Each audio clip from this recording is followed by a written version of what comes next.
Welcome to The Explainer. If you're focused on truly mastering your financial future, you're in exactly the right place. Okay, let's dive into this. Imagine you're building your absolute dream house. You wouldn't start by picking out fancy light fixtures and granite countertops if your foundation was completely cracked and your roof was leaking, right? But honestly, when it comes to money, that's exactly what most of us do. People get so incredibly excited about jumping into complex investments while their foundational financial house is literally crumbling beneath them. So today, we're going to look at the absolute smartest, step-by-step order to invest your money to guarantee you build a structure that actually lasts. To really grasp why this foundational sequence is so critical, just consider this stat. According to recent data, the median amount Americans have saved for an emergency is a whopping $500. $500. That is less than most people's monthly car payment. And what's even wilder, that number is actually down from $600 just a year ago. It's kind of like trying to carry water in a bucket that has massive holes in the bottom and then just standing around wondering why you aren't making any progress. And it gets worse when you contrast that lack of savings with the average interest rate on credit card debt today, which is sitting at a staggering 22%. So we have people with $500 to their name paying 22% interest on their debt who are genuinely asking if they should be buying individual tech stocks. Mathematically, investing in the market while carrying this kind of high-interest debt is literally like trying to run a marathon with a backpack full of heavy rocks. It just doesn't work. Which brings us to the big question. Why? Why do so many of us want to skip right to the fun stuff? Why do we want to day trade crypto or hunt for hot stocks instead of doing the slightly boring foundational work that actually builds a secure financial house? Well, it's human nature, right? We want the excitement of a new investment, not the boredom of a budget. But ignoring the proper sequence for your money can literally cost you tens of thousands of dollars over your lifetime and dramatically delay your path to financial independence. So here's our exact roadmap for today. First, the costly investing mistake. Second, building your financial foundation. Third, the free money exception. Fourth, the tax optimization zone. Fifth, entering the Wild West. And finally, your wealth building blueprint. Let's kick things off with step 1, the costly investing mistake. It drives financial experts absolutely crazy to watch people throw money at the stock market like they're feeding coins into a slot machine, completely ignoring their high interest debt. Look, high interest debt is essentially financial cancer. It grows way faster than almost any reasonable investment return you could ever expect to make. The opportunity cost of ignoring it is just staggering. Let me put this into perspective for you. Say you have a $5,000 credit card balance at a 22% interest rate. If you only make the minimum payments, you're going to pay nearly $2,800 in pure interest over 5 years, over half the balance. Every single dollar you use to pay down that 22% debt is effectively earning you a guaranteed 22% return. That completely neutralizes any lucky gains you might make playing around in the stock market. You're always better off taking the guaranteed return. Moving right along to section 2, building your financial foundation. Before you invest a single dollar anywhere, we need to pour the concrete for our financial house. This starts with saving your first $1,000 as an emergency fund and doing it as quickly as possible. Once you hit that, you scale it to 1 month and then ultimately 3 to 6 months of living expenses. Why? Well, Vanguard research found that having at least $2,000 in emergency savings resulted in financial well-being scores that were 21% higher than those without. That is the single largest boost linked to any financial factor they measured. Now, $2,000 isn't necessarily life-changing money, but it creates a massive psychological safety net.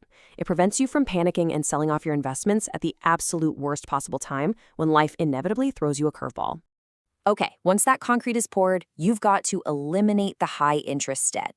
That means anything charging over 8% annually. And for this, you want to use the debt avalanche method.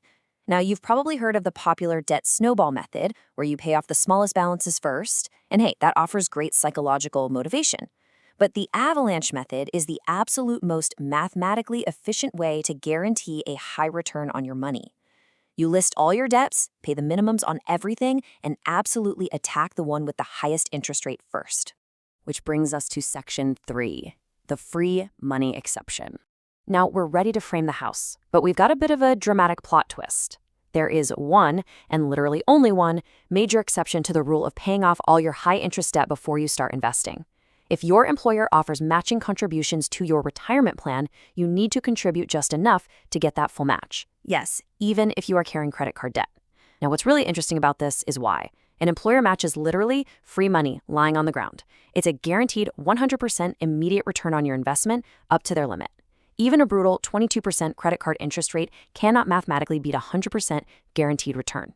So you grab the match, then immediately redirect all your extra cash right back to the debt avalanche. All right, Section 4, the tax optimization zone. With the debt gone and the match secured, we're moving on to weatherproofing our financial house. And guys, most people completely mess this up. They get distracted by shiny objects and skip right over to taxable accounts. But every dollar you put in a taxable account before maximizing your tax-advantaged options is essentially letting the IRS act like termites, just eating away at the wooden framing of your returns. Your first line of defense? The individual retirement account, or IRA. This actually comes before putting more non-matched money into your employer's 401k, simply because IRAs give you total control and let you bypass those expensive 1% to 2% corporate management fees. For 2025, you can contribute up to $7,000, or $8,000 if you're 50 or older. The classic dilemma here is traditional versus Roth, right? Do you want to pay taxes now or later? Predicting future tax rates is honestly like predicting the weather 3 months out. But as a general rule, young people in lower tax brackets should lean Roth to get that sweet tax-free growth, while higher earners at their peak should lean traditional for the immediate deduction. Now, if you have a high-deductible health plan, you also get access to what is probably the single most underutilized account in America, the Health Savings Account. It is the absolute Swiss Army knife of finance because it offers a triple tax advantage. You can contribute up to $4,300 as a single person or $8,550 for a family in 2025. The ultimate ninja strategy here. Pay your current medical bills out of pocket, save the receipts, and let the HSA money stay invested. Over 30 years at a 7% return, maxing this out could compound into a stunning $400,000 completely tax-free medical fund for your retirement. Next up, Section 5, entering the Wild West. So once your IRA and HSA are fully maxed, you circle back around and max out your 401k beyond the employer match. For 2025, that limit is $23,500 for most people. At this point, you're sheltering over $35,000 annually from current taxation. Only after doing all of this do we finally reach the penthouse of our financial house, taxable accounts. So the crucial point is that these accounts have no contribution limits, which gets people really excited. But they entirely forget about the tax drag. Every dividend is taxed. Every sold gain is taxed. It's literally like running a race with sand constantly being thrown into your shoes. Check this out. If you invest $10,000 annually for 30 years at a 7% return, a tax-advantaged account nets you about $944,000. That exact same performance in a taxable account leaves you with around $700,000. That is a nearly $250,000 penalty just from tax drag. And this is exactly why you do not jump to the Wild West of individual stocks until your tax-advantaged foundation is completely built. Finally, Section 6, your wealth-building blueprint. We've poured the concrete, framed the walls, weatherproofed the roof, and built the penthouse. Let's look at the final, finished construction of our financial house. This strict sequence is the optimal order of operations for your money.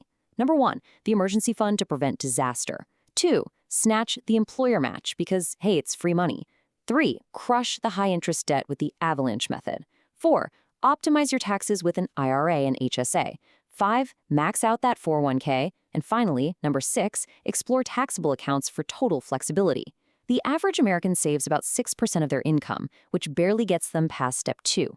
But if you complete this entire sequence, you are officially in the top 5% of savers in America. You've created a rock-solid foundation that only gets stronger over time. So I'll leave you with this final thought as we wrap up today's explainer. Take a hard look at your own finances right now. Are you going to commit to doing the boring mathematical stuff first to build a house of lasting wealth? Or are you going to keep throwing money into a cracked foundation just hoping the slot machine finally pays out? The sequence is right there. The math is undeniable. It's completely up to you to put it into practice. Thanks for hanging out and go build that foundation.